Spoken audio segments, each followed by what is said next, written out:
Gostaria de agradecer o convite que foi formulado pela SBA, Sociedade Brasileira de Anestesiologia, para proferir a palestra sobre sistema urinário e anestesia. O sistema urinário nós consideramos um sistema muito importante. Para vocês terem ideia, existe um artigo que foi publicado recentemente que tem uma das maiores casuísticas do mundo. Uma população de mais de 1 milhão de pessoas, de pacientes, em que eles fizeram a avaliação do ritmo de filtração glomerular estimado. E, considerando o normal, 60 ml de ritmo de filtração glomerular por minuto, estimado por minuto, a causa de morte aumentou em 6 vezes quando esse ritmo de filtração glomerular estimado caiu abaixo de 15 ml por minuto. Como causa cardiovascular, qualquer causa, nós tivemos um aumento de 3 vezes. E só para o item hospitalização, se esse paciente chegasse a ser hospitalizado, ele tinha 3 vezes maior risco de morte do que os indivíduos que tinham a função renal normal. Isso mostra que esse sistema é extremamente importante para o funcionamento adequado do organismo humano. Então vamos começar. Como nós somos anestesiologistas, nós temos que imaginar que para que uma anestesia, um bloqueio seja realizado para anestesiar um órgão como o rim, que fica na parte mais superior, nós temos que fazer o bloqueio em nível da 10ª torácica até a 1ª lombar. Enquanto que na porção mais inferior do sistema urinário nós temos o órgão reprodutor, que é o pênis ou a vagina, e os níveis de inervação são a 2ª sacral ou da 2ª à 4ª sacral.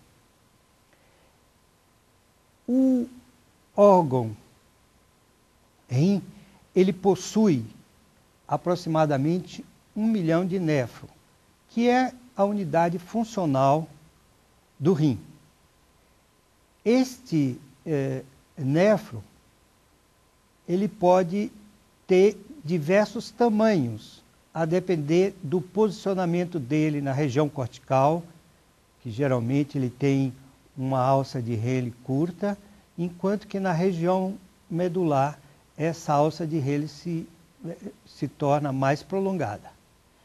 Então, se nós fizermos um corte histológico no néfron, nós vamos ver que existe inicialmente uma região de ultrafiltração, que é o glomérulo, inclusive ela está acoplada à mácula densa.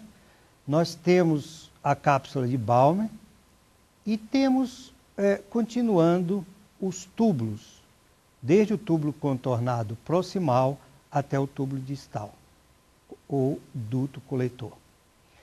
Isso que eu gostaria de mostrar é que nessas regiões tubulares nós temos diferente população de vilosidade. E essa vilosidade é que vai dar a condição de reabsorção e secreção do rim. Vocês podem ver que o túbulo proximal é onde essa população é maior, enquanto que na região terminal, que é o túbulo coletor, essas vilosidades são mais raras. Quando o sangue adentra o rim, e eu queria dizer que o rim é o órgão mais vascularizado do organismo, pois o peso dele é de aproximadamente 0,4% de todo o peso corpóreo e ele recebe 20% do débito cardíaco. O sangue, ao entrar pela artéria, indo para a arteríola aferente, aí vai se dar o primeiro funcionamento renal, que é o ritmo de filtração glomerular. Em seguida, porque esse ultrafiltrado, ele praticamente tem a mesma concentração de substâncias e eletrólitos do plasma, só que ele já é separado das macromoléculas. Então, esse ultrafiltrado, ele vai sofrer uma série de alterações ao longo do túbulo, né? Principalmente para a secreção tubular, ou seja, a entrada de uma parte dessa substância pode entrar novamente além da filtração glomerular. E depois nós temos o terceiro item, que é a reabsorção tubular, ou seja, uma determinadas substâncias podem ser reabsorvidas, ser reaproveitadas pelo organismo. Então, na realidade, o rim é dito órgão excretor, mas ele é um órgão controlador de todas as substâncias, eletrólitos do organismo. De tal maneira que aproximadamente 180 litros passam ou são ultrafiltrados, enquanto somente 2 litros desses 180 litros é que são efetivamente eliminados através da urina.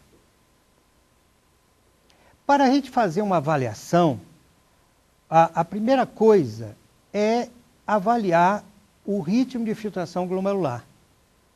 Esse ritmo de filtração glomerular, ele pode ser avaliado através do clearance, que é a medida do volume urinário, ml por minuto, vezes a concentração urinária, dividido pela concentração plasmática dessa substância.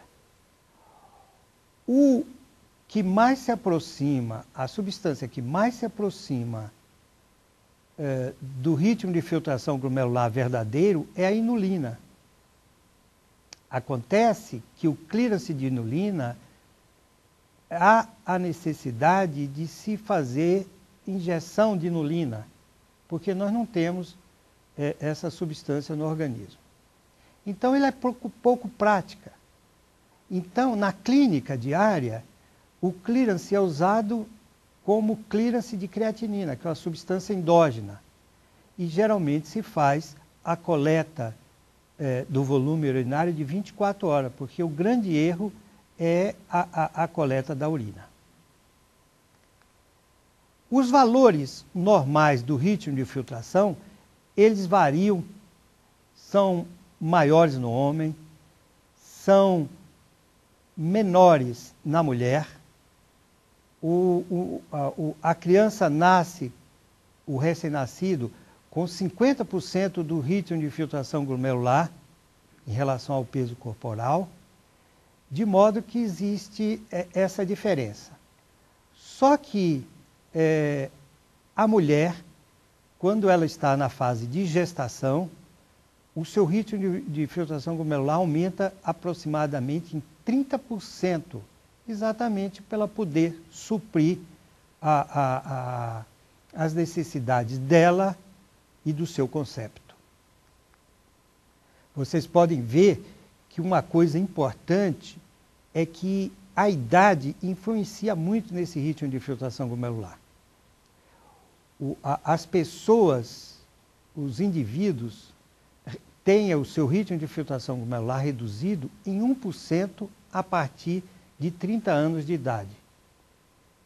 Consequentemente, quando ele tem 80 anos, ele está com o ritmo de filtração glomerular em 50% reduzido. Isso é válido tanto para o homem como para a mulher. De modo que o paciente, quando ele chega à sua senitude, quando ele chega à idade mais madura, ele pode ter o ritmo de filtração em valores inferiores ao que é preconizado na literatura como 60 ml, como normal. Em outras palavras, este paciente é um paciente que não tem nenhuma reserva. Quer dizer, qualquer agressão feita a esse paciente, o rim, o ritmo de filtração glomerular poderá ficar reduzido abaixo dos níveis da normalidade.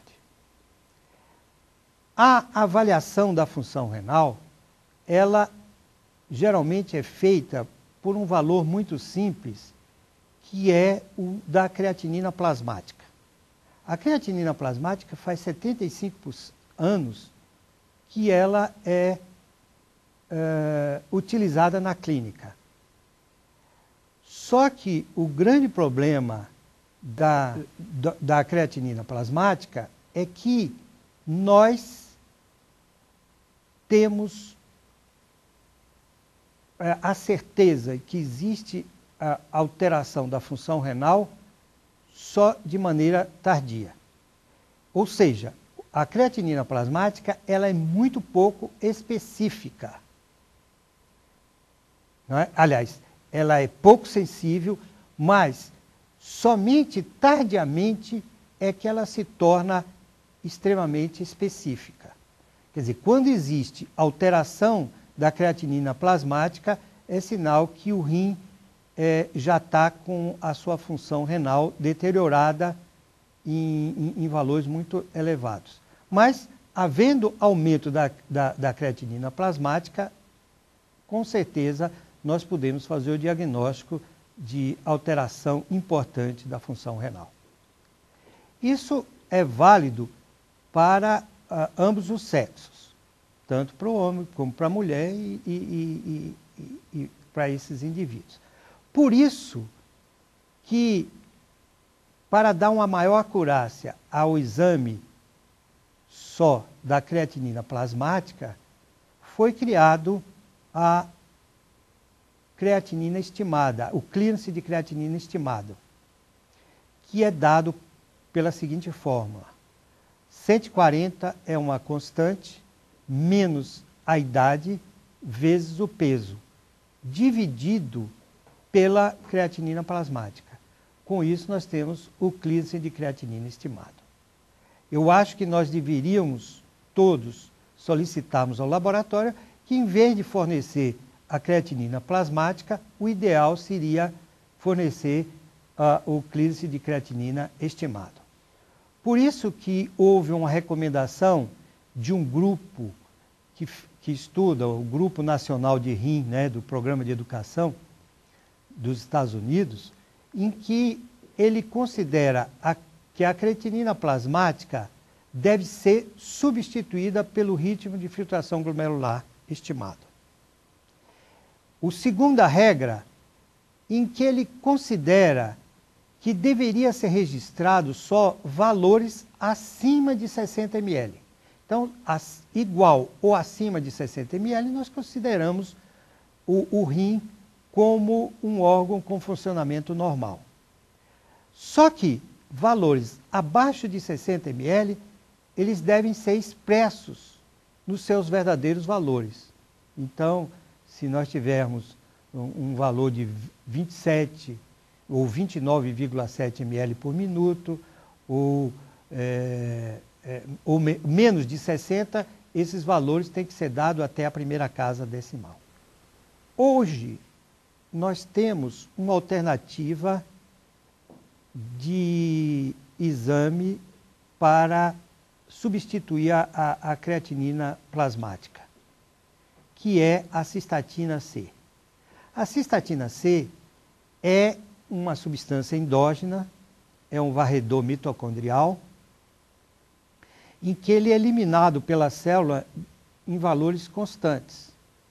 A grande vantagem da cistatina C sobre a creatinina plasmática é que ela não sofre alteração em processos inflamatórios, no paciente que é portador do câncer, no peso, na massa corporal, nem diferença de sexo e idade. Só que isso é válido só para os indivíduos acima de 3 meses de idade. Então vocês podem ver que até os 3 meses de idade a cistatina C tem valores mais elevados. Só a partir de 3 meses de idade nós temos valores que são aproximados e independe inclusive da idade, independe do peso e do sexo. Bom, a função renal, ela pode, como eu expliquei, só para recapitular, ela sofre uma ultrafiltração, como também pode sofrer uma secreção total do excedente que não é filtrado, de maneira que ele pode ser totalmente eliminado. Um segundo exemplo é que ele pode sofrer uma reabsorção, depois de filtrado, de tal maneira que somente uma parte pequena pode ser eliminada através da urina. E o terceiro exemplo é que ele a substância é totalmente filtrada e totalmente reabsorvida, de tal maneira que praticamente nós não vamos ter essa substância na urina. Bom,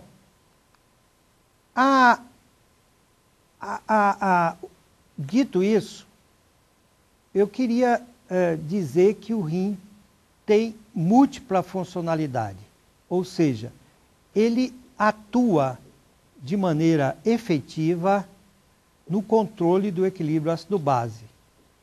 Então, ele pode fazer isso através da excreção de ácido. E aí, ao nível tubular, nós temos o fosfato ácido, que é trocado pelo sódio, e vai ser eliminado pela urina o fosfato diácido de sódio, ou seja, com 2 íons de hidrogênio. Com isso, esse hidrogênio é eliminado do organismo. Então, vocês podem imaginar que numa condição de doença renal, principalmente a doença já grave, o paciente vai apresentar uma acidose metabólica, porque a excreção de ácido vai ser extremamente dificultada nesses indivíduos. O segundo mecanismo de ação no equilíbrio ácido-básico é a reabsorção de bicarbonato. Então, aí a anidrase carbônica tem um papel importante, em que o CO2, o gás carbônico mais água, vai ser formado em ácido carbônico e o bicarbonato vai ser reabsorvido. Então, grande parte do bicarbonato ele é reabsorvido através da ação dessa enzima chamada anidrase carbônica. Então, com isso, uma grande parte do bicarbonato vai ser reabsorvido para o organismo, que esse tampão é muito importante no equilíbrio ácido-base. O terceiro mecanismo é também a excreção de ácidos. O íon hidrogênio ele pode ser eliminado através da amônia, que capta um íon hidrogênio transformando em amônio, porque a amônia ela é extremamente difusível, então ela pode atravessar barreiras, enquanto que o amônio é uma substância que não tem condição de ser reabsorvido, e com isso é eliminado pela urina. Então, de modo geral, essa urina é bastante ácida, porque o rim funciona eliminando os ácidos fixos do organismo a todo instante. Outra função renal, da fisiologia renal, está no aparelho justo-glomerular. Este aparelho justaglomerular é um órgão especializado responsável pela liberação de renina. Então, ele utiliza a liberação de renina para fazer o controle, o autocontrole da pressão arterial, inclusive do próprio autorregulação renal, da função renal.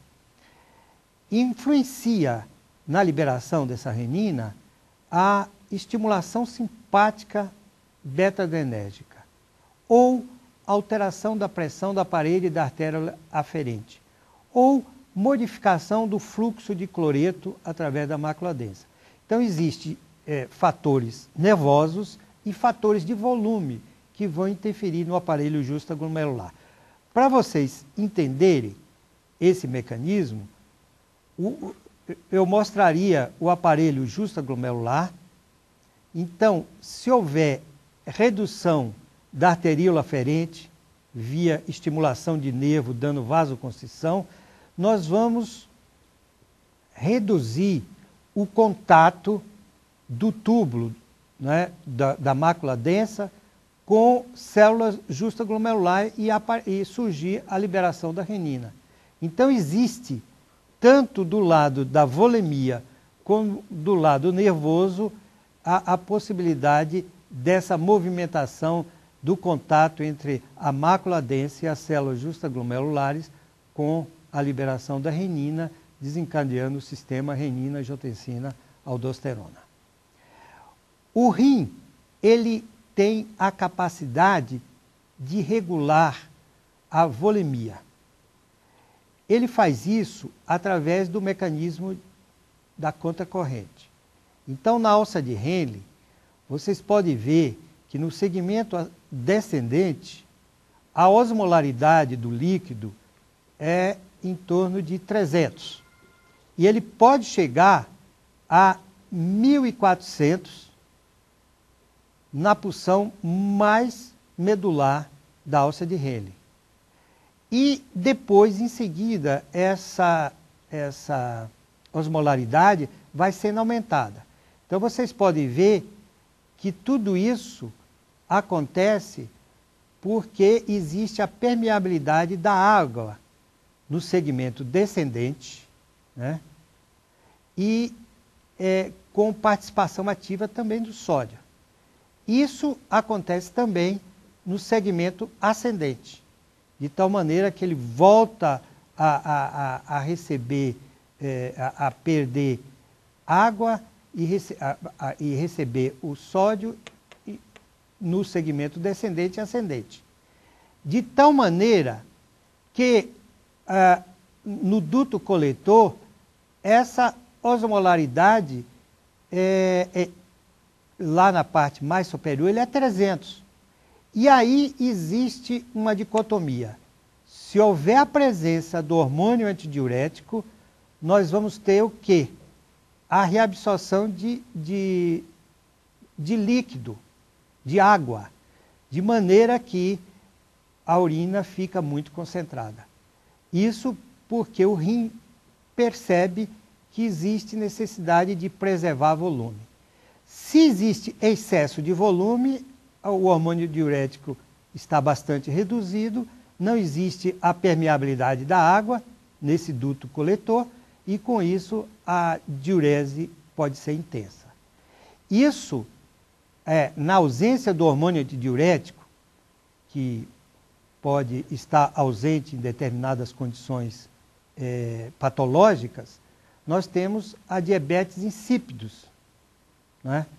Que é o diabetes nefrogênica, em que o paciente tem intensa poliúria, né? Porque o rim perdeu a capacidade de absorver água. Isso, quem regula é exatamente a osmolaridade plasmática que regula a produção do hormônio antidiurético. Então, vocês podem ver, até 280, praticamente não existe a liberação do hormônio antidiurético. Essa liberação central, que é na hipófise posterior, ela começa a acontecer através dos osmos receptores de maneira intensa a partir de aumento da osmolaridade plasmática acima de 280. O mesmo acontece com a queda da pressão arterial. Quer dizer, havendo uma redução da pressão arterial, imediatamente acionado o mecanismo de produção do hormônio diurético no sentido de preservar a volemia. Isso, por exemplo, no choque hipovolêmico é importante e fundamental. Além disso, para haver esse controle da volemia, o rim interage com o coração e com o cérebro. E essa interação só acontece,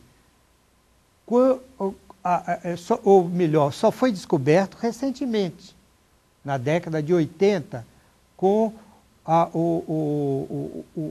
os peptídeos natriuréticos atriais. Esse peptídeo natriurético, eles são, porque tem vários, tem o A, B e o C, e outros que estão sendo descobertos, eles são liberados através de estímulo no átrio.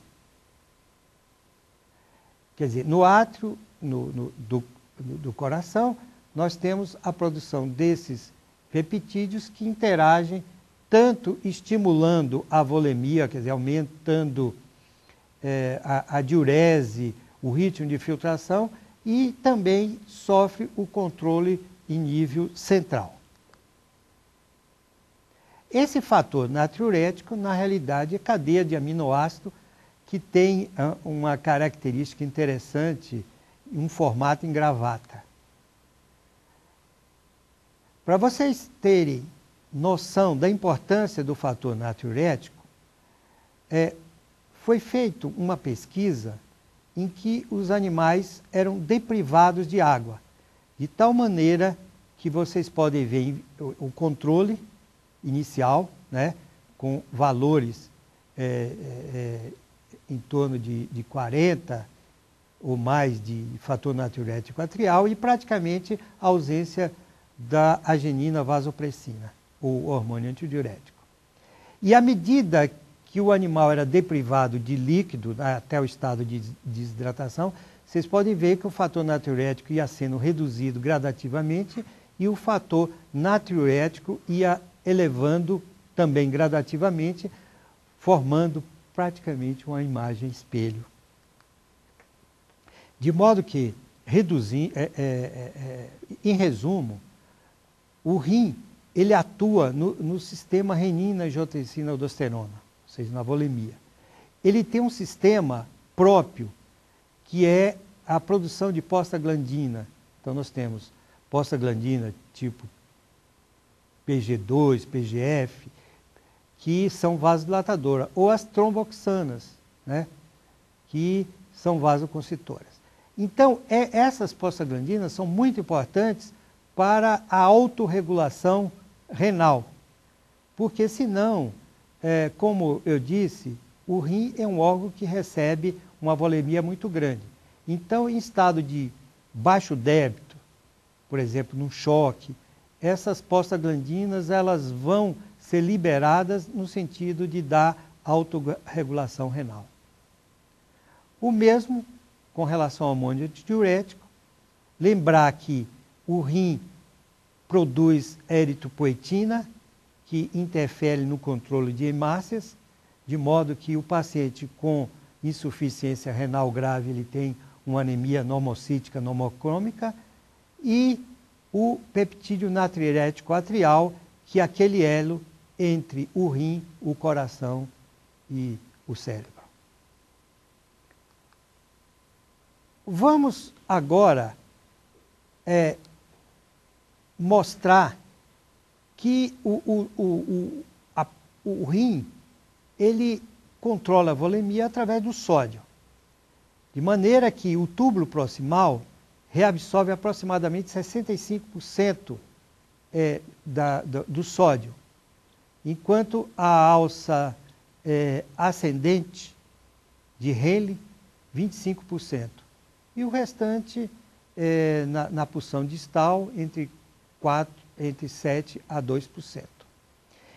E só são eliminados aproximadamente 1% do sódio que é ultrafiltrado.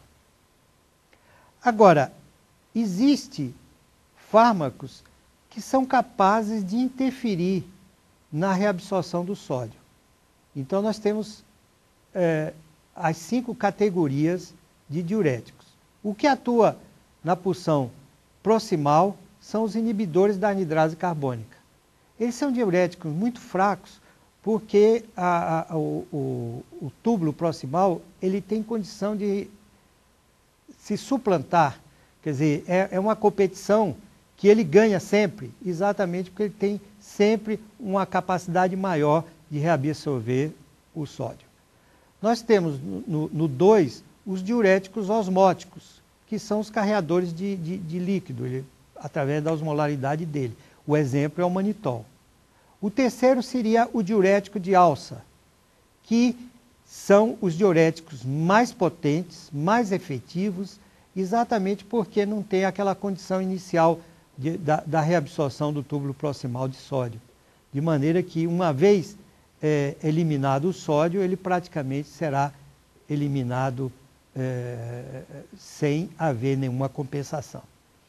O quarto seria os tiazídicos e os quintos são os diuréticos, assim, muito interessantes, porque eles são poupadores de potássio e o clínico interage entre os diuréticos comuns, que geralmente eles eliminam o potássio, com os diuréticos poupadores no sentido de contrabalançar essa eliminação do potássio dos outros diuréticos que eu citei. Eles podem atuar antagonizando a aldosterona, que é o caso da espirolactana, ou de maneira independente. Aí eu poderia citar a milorida e o triantireno.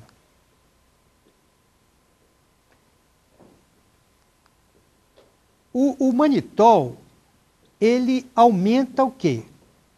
O volume sanguíneo. Então a gente tem que ter muito cuidado em pacientes que têm, por exemplo, insuficiência cardíaca.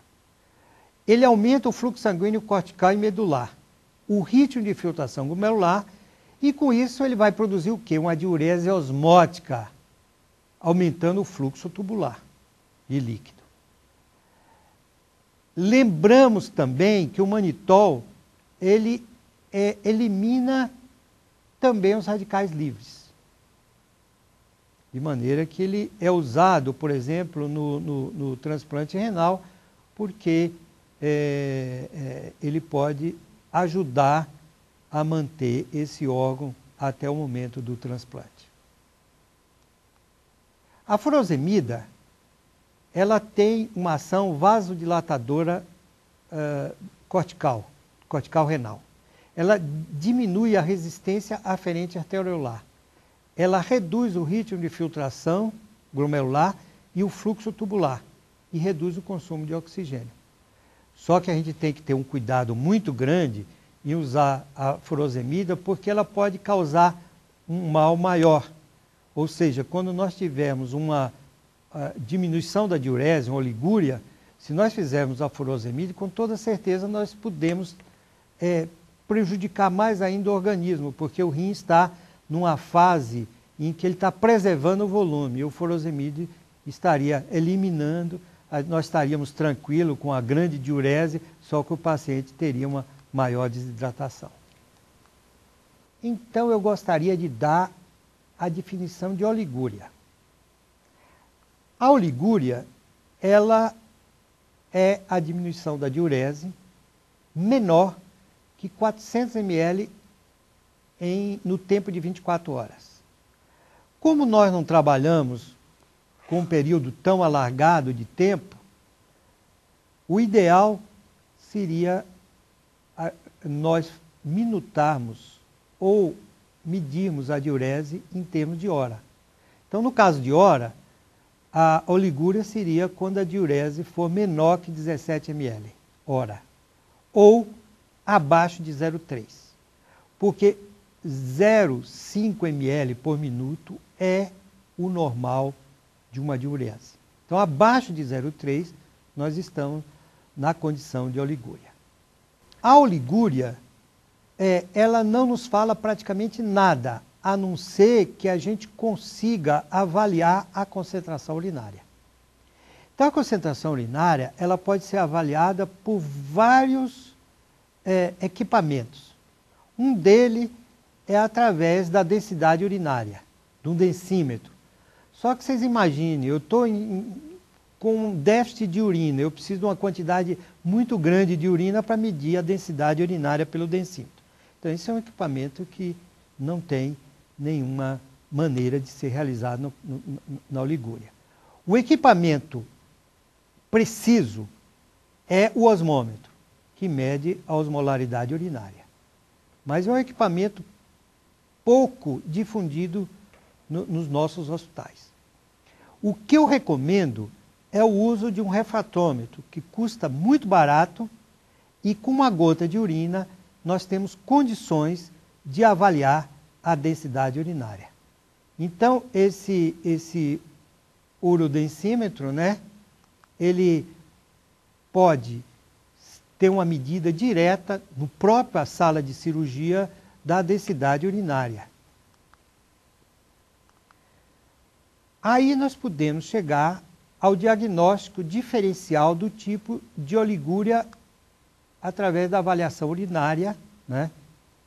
Nós já conceituamos oligúria, e essa condição seria pré-renal. O pré-renal seria um estado quase que fisiológico do rim, que está a todo custo querendo preservar líquido do organismo. Com isso nós temos uma densidade maior que 1,030 e uma excreção fracionária de sódio maior que 1. Na insuficiência renal, nós vamos ter o quê? Se nós usarmos o método da FI, nós vamos ter proteinúria.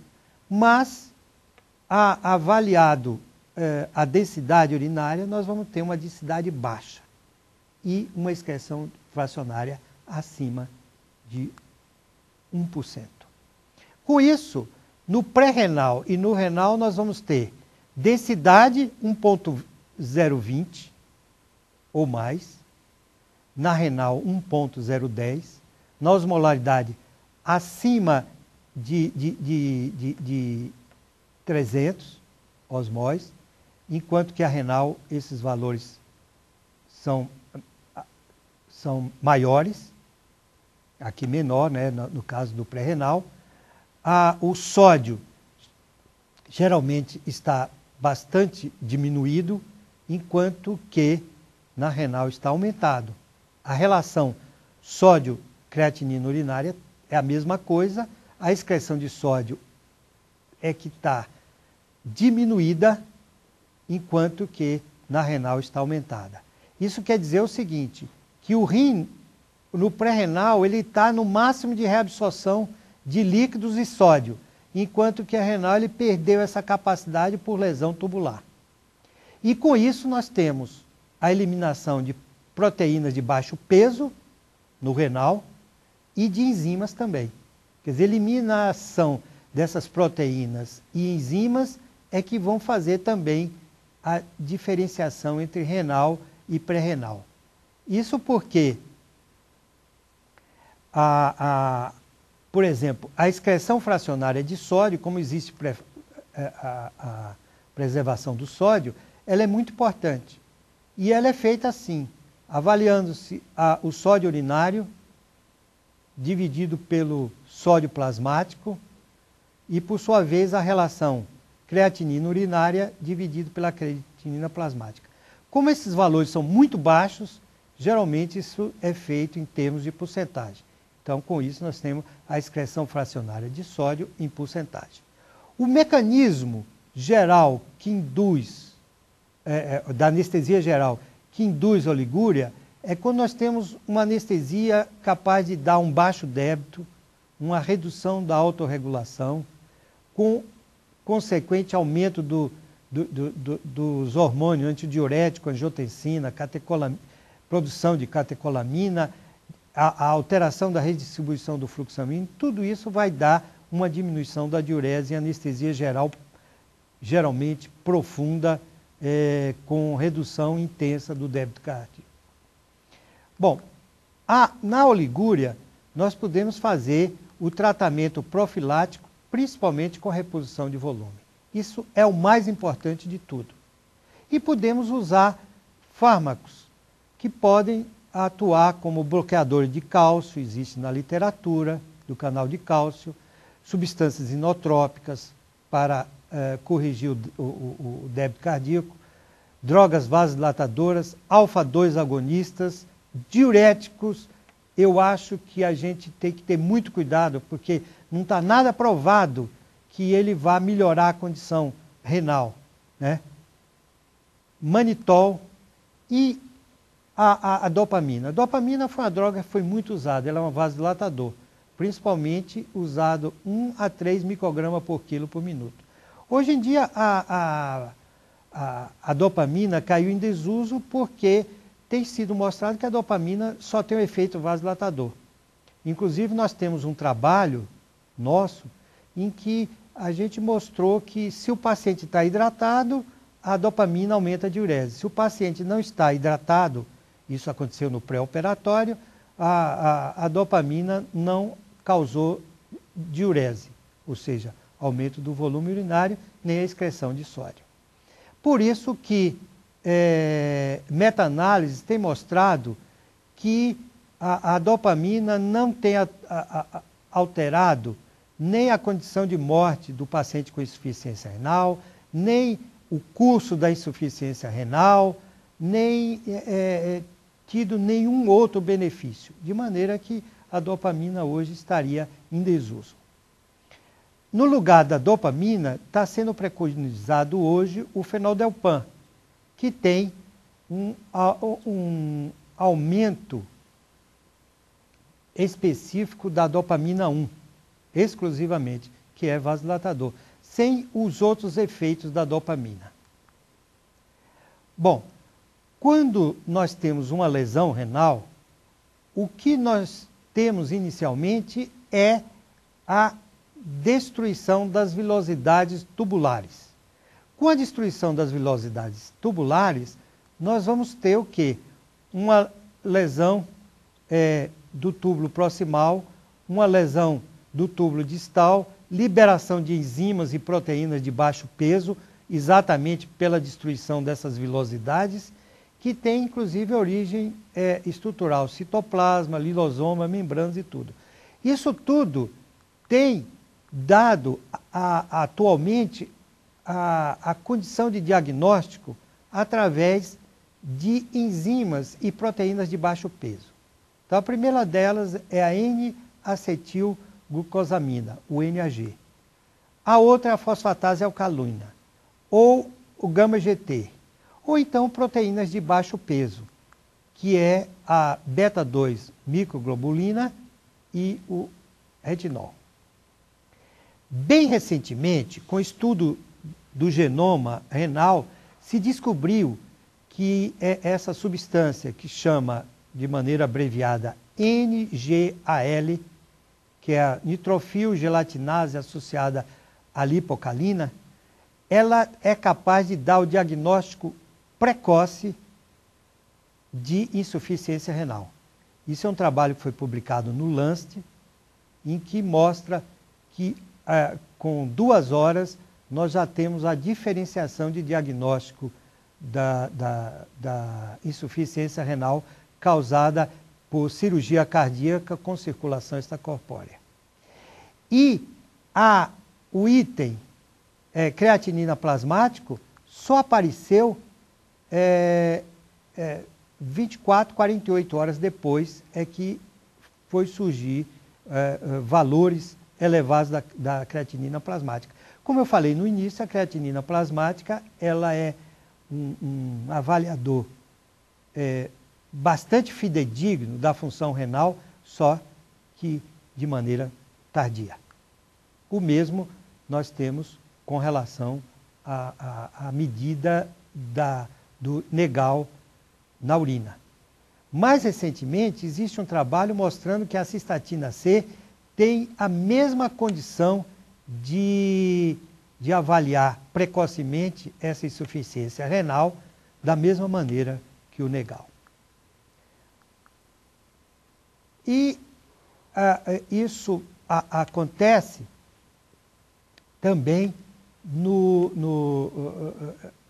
foi feito um trabalho que foi publicado aqui no Anesthesiology, em que o Negal estava precocemente elevado, mostrando insuficiência renal. E para finalizar, existe uma classificação de insuficiência renal aguda que se chama RIFLE. Essa classificação, ela é chamada de RIFLE porque a primeira coisa é o risco da insuficiência renal. Ou seja, nós temos uma creatinina de 1,5 vezes do valor normal ou uma diminuição da diurese por mais de 6 horas. Lesão, que o inglês chama de injury, que é o I do RIFLE, que é 2 vezes a creatinina e uma redução de 0,5 ml por quilo por minuto por mais de 12 horas. Ou seja, oligúria por mais de 12 horas. No primeiro caso, a oligúria por mais de 6 horas. Existe a falência quando a creatinina é 3 vezes maior do que o valor normal e a oligúria, uma diminuição do volume urinário menos que 0,3 ml por mais de 24 horas, por um período maior. Perda, que é o loss, que é a insuficiência renal, né, propriamente dito, que acontece durante 4 semanas. Ou então a doença renal terminal, propriamente dito, quando essa insuficiência renal está estabelecido por mais de 3 meses.